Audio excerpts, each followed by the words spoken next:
Boa noite, Brasil. É hoje a nossa live 12/21 do Evangelho por João.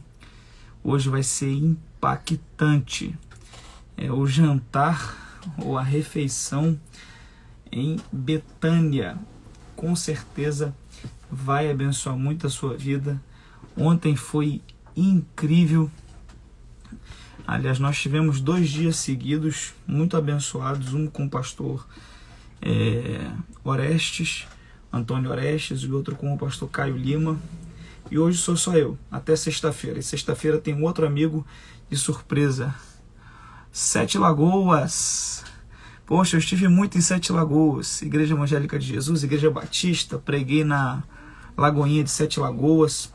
Pastor Pedro Vux. Terra muito boa.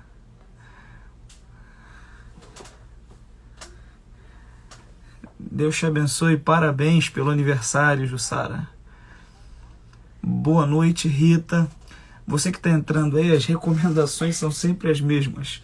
Compartilha com mais pessoas para que mais pessoas entrem na live e sejam abençoadas. Compartilha com mais gente. Eu tenho certeza que hoje vai ser edificante. Você que está entrando. Tá bom, tchau. Boa noite. Aleluia. Você que está entrando, coloca aí de onde você está entrando, que eu quero poder...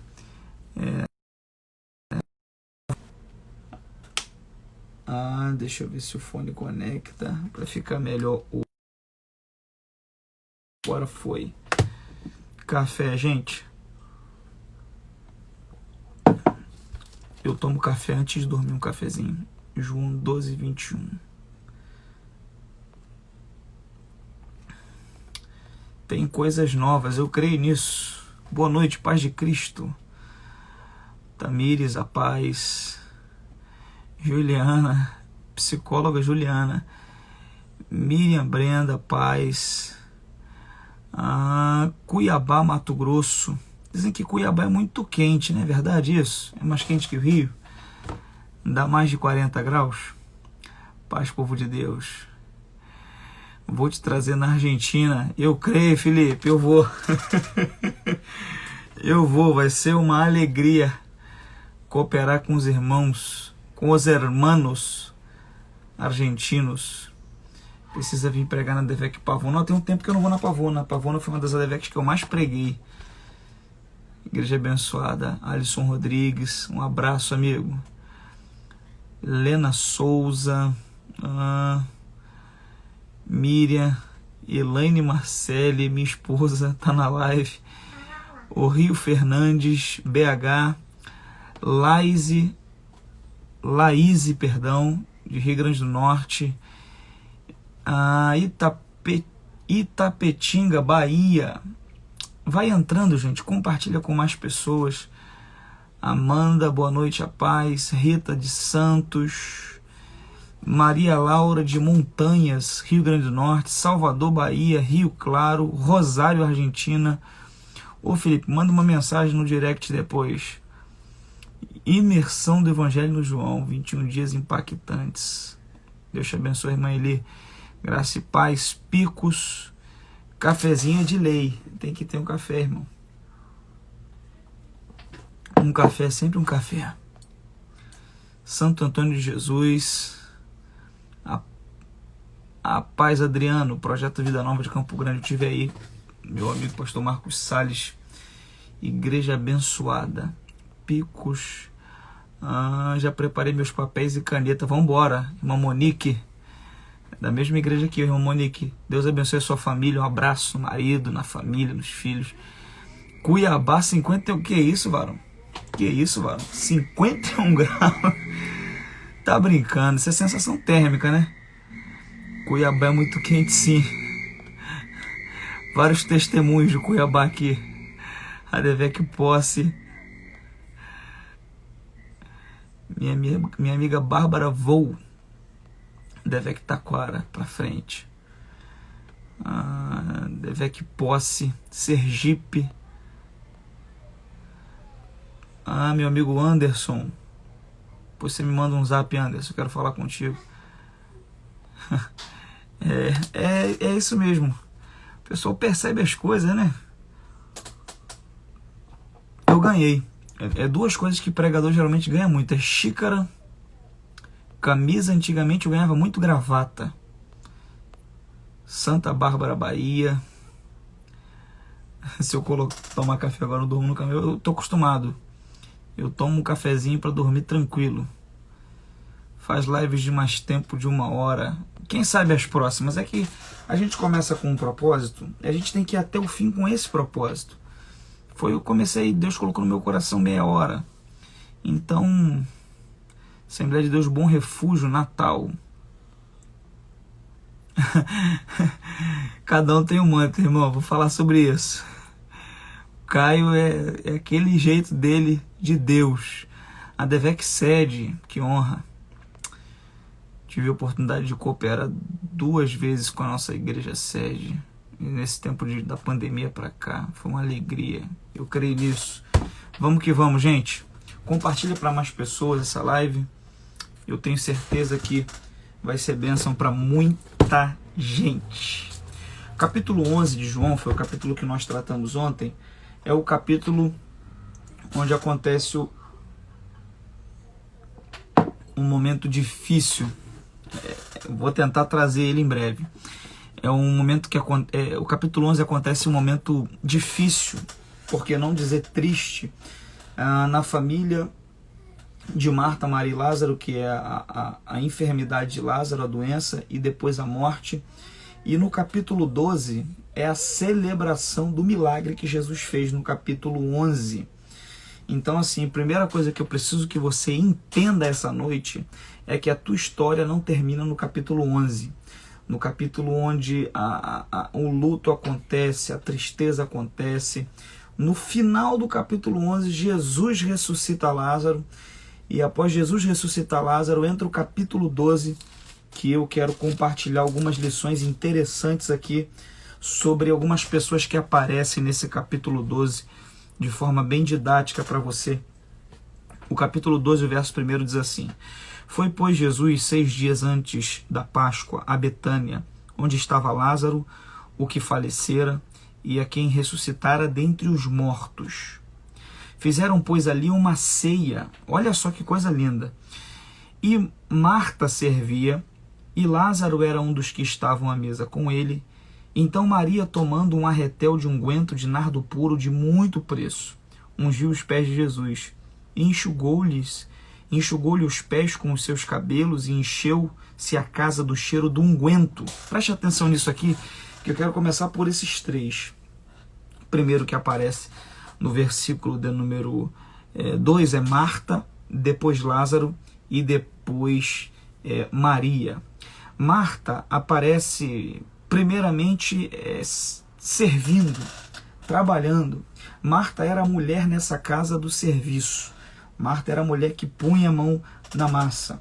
E eles organizam esse banquete para celebrar o milagre que Jesus tinha feito há pouco tempo, que havia sido a ressurreição de Lázaro. Isso aqui é maravilhoso, porque manifesta um sentimento de gratidão nessa família por aquilo que Jesus fez por eles.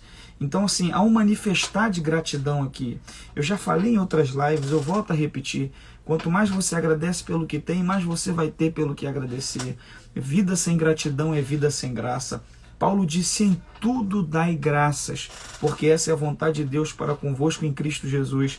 Então é chegado o tempo de nós sermos gratos por tudo aquilo que Jesus tem feito na nossa vida, por todos os milagres que ele já operou, por todas as portas que ele já abriu, por todas as coisas que ele já fez, sabe? Há uns dias atrás eu estava orando a Deus e eu comecei a agradecer a Deus até pelos livramentos que eu recebi e não sei que recebi. Eu comecei a agradecer a Deus até por coisas que ele fez na minha vida e eu nem notei. Então, assim, é tempo de nós sermos gratos por tudo aquilo que Jesus tem feito na nossa vida. É uma frase recorrente, eu vou repeti-la aqui: a gratidão é a memória do coração. Então essa família faz um banquete para celebrar aquilo que Jesus tinha feito. E olha as pessoas principais desse banquete. Primeiro, Jesus, que vai até essa casa, ele sempre se hospedava ali. Segundo, Marta. O texto diz, fizeram pois ali uma ceia e Marta servia. Isso aqui é especial, porque todas as vezes que Marta aparece nessa família, ela aparece servindo. Tem gente que acha que só quem adorou nesse banquete aqui foi Maria, mas não é. Serviço também é adoração. Quando se trata do reino de Deus, serviço também é adoração. Então, Marta servia. E eu acho que esse tempo é um tempo que a gente precisa aprender com Marta a ter um coração de servo. Nós precisamos aprender com Marta a servir. Uma das maiores lições que Jesus ensinou, foi, mais à frente eu vou falar dela, foi a respeito da mesa de ceia, a última mesa de ceia. Jesus deixou os discípulos na mesa de ceia. Havia uma contenda entre eles e a contenda era quem de nós é o maior. Jesus se retira da mesa, pega uma bacia numa mão, uma toalha na outra e vai na direção da mesa e imediatamente pede o pé de Pedro. E Pedro fica sem graça e diz, Senhor, mas eu não posso dar o meu pé porque quem lava os pés é o menor da casa, o Senhor não é o menor. Aí Jesus diz para ele, se eu não te lavar, tu não tem parte comigo. Aí Pedro diz, então não lava só o pé, não lava o corpo inteiro. Mas Jesus diz, não é necessário, você já está lavado pela palavra que eu tenho dito. Isso aqui é um ato de humildade, de manifestação de humildade, de serviço. Jesus veio para servir e nos ensina a vivermos uma vida também de serviço. Sabe, Deus te colocou aí para te dizer que você precisa ser um marido servo, um filho servo, um pai servo, um profissional servo. Aprenda a servir. Quais são as características do bom e do verdadeiro servo? Primeiro, todo servo não se preocupa primeiramente com o que está fazendo, mas a primeira preocupação do servo é em como está fazendo. Então a primeira preocupação do servo não é o que, a primeira preocupação do servo é o como. Sabe qual é o problema da nossa geração? E sabe qual é uma das maneiras de você identificar quem tem o coração de servo e quem não tem? É que quem não tem o coração de servo se preocupa com o que. E quem tem o coração de servo se preocupa com o como. O que não é servo, ele está preocupado em fazer o que dá alguma repercussão a ele. Em fazer algo à vista de todo mundo. Em fazer algo que vai produzir algum tipo de repercussão positiva para ele. Ele está preocupado com o que. O servo genuíno não, ele se preocupa com o como. Ele está preocupado em fazer com o melhor que ele pode, em dar o melhor que ele tem, em colocar o coração dele naquilo. Sabe, a gente vive dias, guarda isso, que isso é uma chave nessa live, e compartilha com mais pessoas, para mais pessoas ouvirem isso. Isso aqui que eu vou falar agora é uma chave. A gente vive em uma geração onde está cada vez maior o aumento da pregação e do ensino dos coachings. E eu não tenho absolutamente nada contra quem é coach, quem faz programação neurolinguística. Eu acho algumas coisas interessantes, tem muito cara bom. E eu tenho uma facilidade em lidar com gente que se propõe a ajudar pessoas. E é isso que eu acredito que a grande maioria dos coachings faz. Tem 7-1 em tudo quanto é área. Tem também no meio dos coachings, obviamente, mas tem muita gente boa fazendo um trabalho interessante, sobretudo no mercado corporativo. E os coaches, muitos têm uma pregação, um discurso, que basicamente o discurso do coaching envolve propósito. E muitos dizem assim, você precisa descobrir o seu propósito, você precisa descobrir o que você ama fazer. Preste atenção nisso, que é uma chave. Você precisa descobrir o que você ama fazer, porque quando você começar a fazer o que você ama, você vai ganhar dinheiro, você vai ter sucesso, você vai ser relevante, você vai arrebentar a boca do balão, você vai acontecer, você vai estourar, o negócio vai fluir. Então, basicamente, a mensagem dos coachings é essa. Descubra o que você ama, faça o que você ama e você vai ser feliz, muito bem sucedido, vai dar tudo certo, amém. Eu não sou contra essa mensagem, mas eu gosto de trazer a mensagem para a realidade da vida. Em um país como o Brasil, de muitos desempregados, em meio a uma pandemia, em meio a uma situação caótica, complicada, muita gente quebrando, e eu digo muita gente mesmo, estou sofrendo na pele os efeitos dessa pandemia, a minha vida nunca mais vai ser a mesma. Numa sociedade como a brasileira, Muitas vezes não dá para você descobrir o que você ama, mas nem sempre dá para você ganhar dinheiro primeiramente com o que você ama. Preste atenção nisso em nome de Jesus. Em nome de Jesus. Porque isso aqui é uma chave. Nem sempre você vai ter a oportunidade de fazer o que você ama. Mas sempre você tem a oportunidade de amar o que você está fazendo. Preste atenção nisso. O segredo não está em fazer o que você ama. O segredo está em amar o que você faz. Você consegue entender a diferença? Eu já vi muita gente que amava lidar com números, e aí a oportunidade que apareceu para ele sair da prova do desemprego e ter uma oportunidade foi trabalhar com vendas com pessoas. Eu já vi muita gente que gostava de lidar com administrativo. E aí a oportunidade que apareceu para ele foi uma oportunidade para ele não trabalhar com administrativo como ele gostava, mas para trabalhar num setor de marketing, por exemplo. Então o que eu quero dizer para você que está do outro lado é que quando você não tiver a oportunidade de fazer o que você ama, aprenda a amar o que você está fazendo. Ah, mas não é o meu propósito ainda, mas aprenda a amar isso. Mas não é o que me dá mais dinheiro, aprenda a amar isso. Mas eu não ganho nada fazendo, aprenda a amar o que você está fazendo. Você está entendendo isso em nome de Jesus? Você pegou essa chave. Se você não tiver oportunidade de fazer o que você ama, aprenda a amar aquilo que você faz. Então essa é a diferença entre quem é servo e quem não é servo. E a Bíblia diz que Marta tinha um coração de servo. Agora tem uma armadilha que muitos servos acabam caindo. Preste atenção nisso. Não é a primeira vez que Marta surge no cenário bíblico. A primeira vez que ela aparece junto com Maria é em Lucas, capítulo de número 10, a partir do versículo de número 38, olha o que diz a Bíblia. Aconteceu que, indo eles de caminho, entrou Jesus numa aldeia, e certa mulher por nome Marta o recebeu em sua casa. E tinha esta uma irmã chamada Maria, o qual, assentando-se também aos pés de Jesus, ouvia a sua palavra.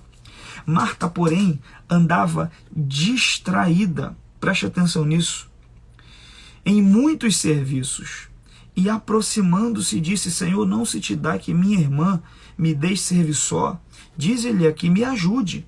E respondendo, Jesus disse: Marta, Marta, você está ansiosa e preocupada com muitas coisas, mas uma só é... Preste atenção nisso. Jesus está dizendo para Marta que você está ansiosa e preocupada com muitas coisas, mas uma só é necessária. Qual é a armadilha que quem é servo pode cair? É que no intuito de servir, você pode acabar desenvolvendo uma ansiedade e uma preocupação exagerada nos resultados do seu serviço. Olha o que Jesus diz: você está preocupada e ansiosa com muitas coisas. Sabe, você que é servo, não caia nessa armadilha. Continue fazendo com amor, continue fazendo com afinco, que uma hora o resultado vai chegar. Se você começar a envolver no seu serviço, se você começar a envolver no seu ato de servir preocupação exagerada, você vai começar a perder poder de ação. Então, em nome de Jesus, tenha em mente que você precisa ser como Marta, uma serva. O paralelo a Marta, é interessante isso no texto de João 12, para cada uma pessoa fazendo algo tem um paralelo. O paralelo a Marta que serve são os judeus que vão lá para espiar e observar, que são os curiosos. Aí o texto continua dizendo e mostrando para a gente um outro personagem nesse banquete. Marta servia e Lázaro era um dos que estavam à mesa com ele. Eu quero que você pare aqui para atentar para isso, porque isso aqui é importante. Tem algumas lições especiais sobre Lázaro aqui. A primeira é que a gente vê Marta servindo, Maria ungindo. E Lázaro, quem lê de forma desatenta, diz assim: poxa, Marta servindo, Maria ungindo e Lázaro estava à mesa? Mas como assim? Irmão, aqui já é o maior milagre. Sabe, o fato de Lázaro estar à mesa já é uma manifestação de milagre da parte de Jesus. Tem gente que só de ele estar já é um milagre. Por quê? Que só de Lázaro estar isso já é um milagre extraordinário? É porque no capítulo anterior Lázaro tinha morrido. Lázaro ficou alguns dias na sepultura. E ele foi arrancado da sepultura para estar à mesa com Jesus. Então, irmãos, tem gente que viveu experiências tão incríveis, tem gente que veio de momentos tão difíceis, que só o fato de estar na presença de Jesus já é um milagre. Eu sei que tem gente aqui nessa live que só você e Deus sabe de onde Deus te arrancou. Tem gente aqui nessa live que só você e Deus sabe da sepultura que Ele te tirou. Só Deus e você sabe como você estava morto nos seus delitos e pecados, e Ele falou, vem para fora, e você veio. Isso é maravilhoso, irmãos. Isso é precioso. Qual é a segunda observação que eu queria fazer aqui a respeito de Lázaro? É que quando Jesus ressuscita ele, Jesus diz assim, desatai-o, capítulo 11, versículo 44, diz assim, desatai-o e deixai-o ir. Quando Jesus faz um milagre em Lázaro, ele diz, desatai Lázaro. Ele estava todo enfaixado, e Jesus fala assim, deixa ele ir, porque isso é graça. Jesus te liberta e te dá liberdade de você escolher para onde você quer ir, o que você vai fazer com essa liberdade que Ele tem te dado. Isso é graça, irmãos. Isso é graça, isso deixa o diabo doido no inferno. É que Jesus te liberta e diz, pode ir, mas Ele espera de você um coração grato, de alguém que não vai, mas que vem, prepara um banquete, recebe Ele e celebra o milagre que recebeu. Você consegue entender isso em nome de Jesus? Pega essa chave em nome de Jesus, que isso é precioso, isso é graça. A graça, por isso Jesus disse, eu sou a porta. Quem entrar por mim entrará e sairá e achará pastagens. Isso é maravilhoso em Lázaro. Outra coisa em Lázaro é que só o fato dele estar, a Bíblia diz que muitas pessoas vinham por causa de Lázaro. E criam em Jesus por ver Lázaro. Isso aqui é profético para a tua vida. Eu profetizo sobre a sua vida que muita gente vai crer em Jesus vendo o que Jesus vai fazer na sua vida. Aquilo que Jesus fez na vida de Lázaro foi tão forte que as pessoas só de olharem para ele criam em Jesus. Eu quero profetizar que a sua vida vai ser um canal de salvação para muita gente. O seu testemunho vai ser um canal de salvação para muita gente. Olha, tem uma menina aqui na live que tem um testemunho fantástico, a Bárbara. Mas fantástico. Ela colocou o testemunho em um site e é um troço assim fantástico que Deus fez na vida dela, a maneira que ela foi para os Estados Unidos, o testemunho de vida, de conversão, de superação. Eu vi Deus quando eu li o testemunho. Sabe, eu profetizo que tem muita gente que vai ver Deus na tua vida.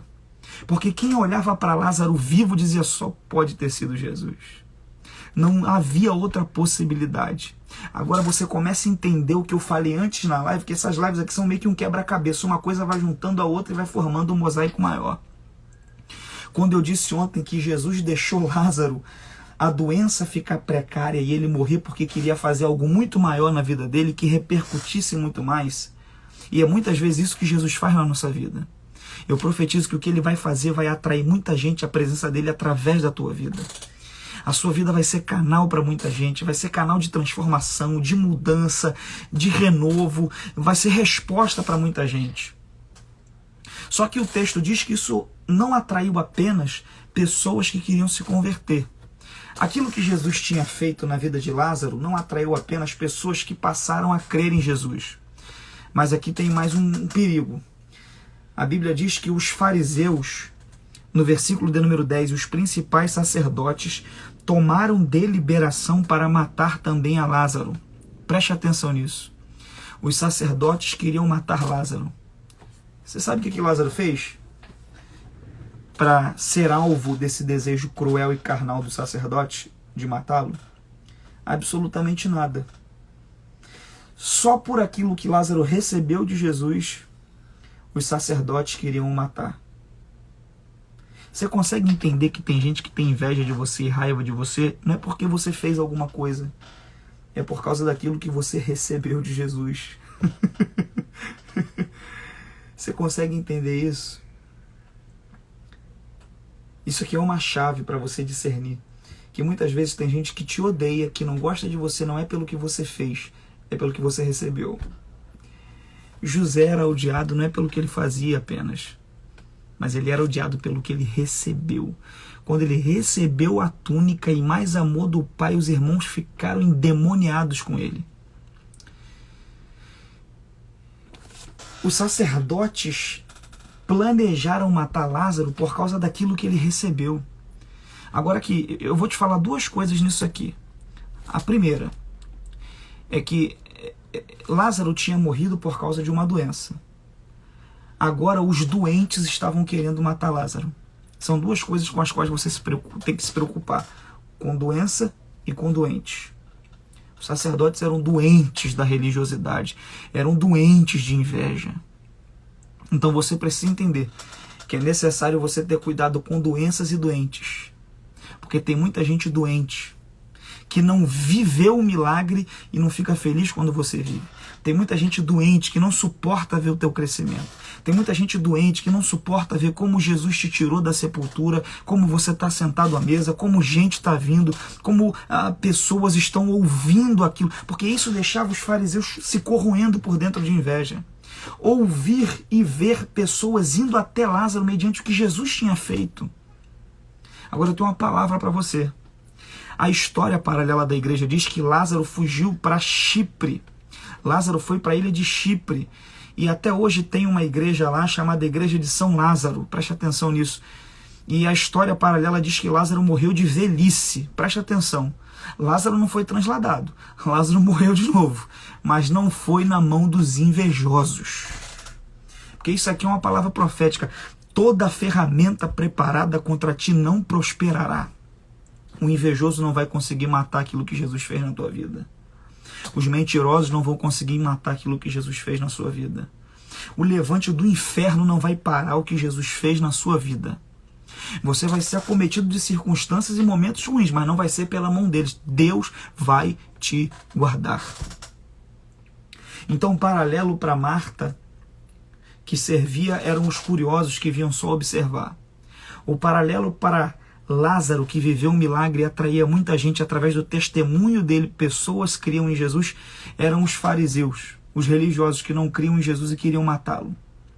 E o terceiro personagem aqui, para já caminhar para encerrar, porque meia-noite a gente vai encerrar, querendo Deus, é Maria. Olha o que o texto diz. Então Maria, tomando um arretel de unguento, de nardo puro, de muito preço, ungiu os pés de Jesus e enxugou seus pés com seus cabelos. E encheu-se a casa do cheiro do unguento. E então um dos discípulos, que era Judas, reclamou e disse: não seria melhor vender isso e dar aos pobres? Presta atenção aqui em algumas lições de Maria. Compartilha isso, porque essas lições de Maria são incríveis. A primeira é que Maria é alguém que sempre está aos pés, né? A primeira vez que Maria surge, eu falei já no capítulo 10 de Lucas, Maria está aos pés de Jesus aprendendo. No capítulo 11 de João, Maria está aos pés de Jesus chorando. E no capítulo 12 de João, Maria está aos pés de Jesus celebrando e agradecendo. Você consegue entender isso? Maria começa aprendendo, depois chorando e depois celebrando e adorando. Então, Maria é alguém que vai para os pés. Agora é interessante porque o que ela está falando, o que ela está fazendo aqui, eu vou dar a fonte porque eu estou estudando para fazer esses dias. E no livro do Hernandes Dias Lopes, ele diz que o que ela fez foi fora do comum. E eu quero expandir um pouco mais esse pensamento dele. Preste atenção nisso. Por quê? Porque Maria ungiu os pés de Jesus com unguento. E na verdade, ninguém ungia os pés de ninguém com unguento nesse tempo. O que eles faziam com os pés era lavar. Eu falei já, eu vou repetir, mais à frente na mesa de ceia, Jesus se transformando e querendo ensinar uma lição de alguém que é servo, chama os discípulos e diz assim: deixa eu lavar os pés de vocês. Quando em Lucas 7, Jesus entra na casa do fariseu, Jesus diz para ele assim: você não me deu água para os pés. Porque naquele tempo eles lavavam os pés, preste atenção nisso, porque eram muitas caminhadas e muita sujeira, poeira do chão, da terra. Quando eles iam entrar em alguma casa, eles lavavam os pés, usavam água para lavar os pés. E até uma tipologia espiritual nisso, porque todo homem que anda na terra suja os pés. Ou seja, todo mundo está sujeito ao pecado. Quem anda, quem vive, quem respira está sujeito a sujar os pés. E sempre suja os pés. Por isso é necessário sempre se lavar. E por que Maria não lavou os pés de Jesus e ela ungiu? Porque numa tipologia Jesus nunca sujou os pés espirituais com pecado. E Jesus era santo, santo, santo. Então quem precisa lavar os pés sou eu e você. Jesus foi ungido nos pés porque não tinha pecado. E eu quero abrir um parêntese para te dizer uma coisa. É necessário a gente sempre se lavar. Tem uma frase que eu gosto muito que diz assim: o mais limpo não é aquele que não se suja. O mais limpo é aquele que sempre se lava. Entende isso? Então o caminhar diário vai sujar os teus pés. Tá na Bíblia. Se você diz que não tem pecado, você já tem o primeiro, que é o da mentira. Então você vai errar, você vai pecar, você vai pensar o que não deve pensar, vai fazer muitas vezes o que não é para fazer. E como eu trabalho com isso? Se lavando, irmão. Se lavando. E como é que eu me lavo? Pela palavra. Quando Pedro falou assim: Jesus, então não lava o meu pé não, lava o meu corpo inteiro. Jesus disse para ele: vós já estáis limpos pela palavra que eu vos tenho falado. Então a palavra nos lava. Isso até rimou. A palavra nos lava. Então o mais limpo não é aquele que não se suja, é aquele que sempre se lava. Então ela primeiro, ela unge os pés, porque Jesus não tinha pecado. Segundo, ela não tinha noção da grandeza daquilo que ela estava fazendo. Porque logo que Judas se opõe a essa unção, olha o que diz a Bíblia como isso aqui é importante. Quando Judas se opõe, Jesus fala assim: os pobres sempre tendes convosco, mas a mim nem sempre tereis. Essa aqui era uma preparação para a crucificação de Jesus mais à frente, porque essa aqui é a última semana, preste atenção nisso. Então Maria não tem noção de que o que ela está fazendo vai ter uma repercussão não apenas para aquele momento, mas a grandeza desse ato de ungir Jesus. Ela está preparando Jesus para todo o processo que ele vai viver. Sabe, muitas vezes a gente faz coisas que parecem até simples e que a gente acha que é só para o momento, como Maria. Mas você não tem noção, aleluia, você não tem noção que esses 21 dias aqui vão mudar a tua vida e vão causar uma repercussão para o resto da tua vida. Sabe, você não tem noção, você está aqui todo dia, tem gente que vem todo dia, tem gente que vê a live depois no canal no YouTube todo dia. E isso aqui vai mudar a tua vida, não é por causa de mim. Porque eu sou tão falho quanto você, sou tão carente quanto você. Eu sou tão gente quanto você. É por causa da palavra que está te lavando todo dia. Então Maria não tinha noção de que aquilo que ela estava fazendo teria uma repercussão maravilhosa. E aí eu caminho para encerrar dizendo que Judas deu uma de fiscal da adoração alheia. E falou assim: mas Senhor, não era melhor ter vendido isso e dado aos pobres? E João descreve por que ele fala isso. Porque ele metia a mão na sacola e arrancava o dinheiro. Então, como ela derrama o unguento todo nos pés de Jesus, sabe, irmão, por que Judas se incomodou com esse ato da mulher? Porque esse recurso que ela investe, ele não vai ter acesso. Por quê? Porque Judas não tinha acesso aos pés, Judas tinha acesso apenas à bolsa. Por quê? Porque Judas nunca quis os pés de Jesus, ele sempre quis a bolsa. Então a gente tem dois tipos de pessoas aqui. A gente tem Maria que quer os pés e tem Judas que quer a bolsa. Que tipo de pessoa você é? Olha o perfil das pessoas. Olha o perfil de Maria que quer os pés e o perfil de Judas que quer a bolsa. Maria não fiscaliza o serviço de Marta. Maria não reclama que Lázaro está apenas assentado. Maria vai lá e faz, porque isso é o coração de adorador. Ele não está preocupado com quem está fazendo, com o jeito da adoração de outro. Ele está preocupado em ele fazer a parte dele. Olha o tipo de coração de Judas. Ele não quer os pés, ele quer a bolsa. Então ele está fiscalizando tudo. Irmão, não seja fiscal da adoração alheia, não. Não seja fiscal do serviço alheio. Tem coisas que se você não entender, é melhor você nem comentar. Sabe, ainda mais aqui em rede social, preste atenção no que eu vou te falar. Quando você não concordar com o post, passa direto. Você não precisa comentar. É só passar direto. Tem coisa na rede social que eu leio e que eu falo igual Jesus. Pai, perdoa. Eles não sabem o que fazem. Entendeu? Passa direto, irmão. Você não precisa ficar arrumando confusão. Passa direto. Esses dias eu postei um negócio aqui. Eu reposto de vez em quando coisas do meu pastor. O pessoal vem reclamar. Passa direto. Você não precisa gostar, não precisa concordar. Sabe? Evita problema. Não seja fiscal do serviço a Deus alheio, da adoração alheia. Faz a tua parte. E aqui eu encerro. Meu Deus, 00:05. Amanhã a gente vai falar sobre João 13 e vai ser forte, tá? E sexta-feira de novo a gente vai receber mais um amigo aqui. Sábado de novo mais um amigo. Deus abençoe você. Eu vou tirar os comentários agora para o nosso momento do nosso print. Que você tenha aprendido com essas lições. O paralelo de Marta que servia eram os judeus curiosos. O paralelo de Judas, de Lázaro, que recebeu o milagre, eram os fariseus e religiosos que queriam matar o milagre. E o paralelo de Maria, que queria os pés, era Judas, que queria a bolsa. Vou recapitular: o paralelo de Marta, que servia, eram os judeus curiosos que iam para olhar. O paralelo de Lázaro, que recebeu o milagre, eram os fariseus que queriam matar o milagre. E o paralelo de Maria, que queria os pés e adorava, era Judas, que queria a bolsa e queria roubar o dinheiro, tá bom? Deus te abençoe. Vamos para o nosso print.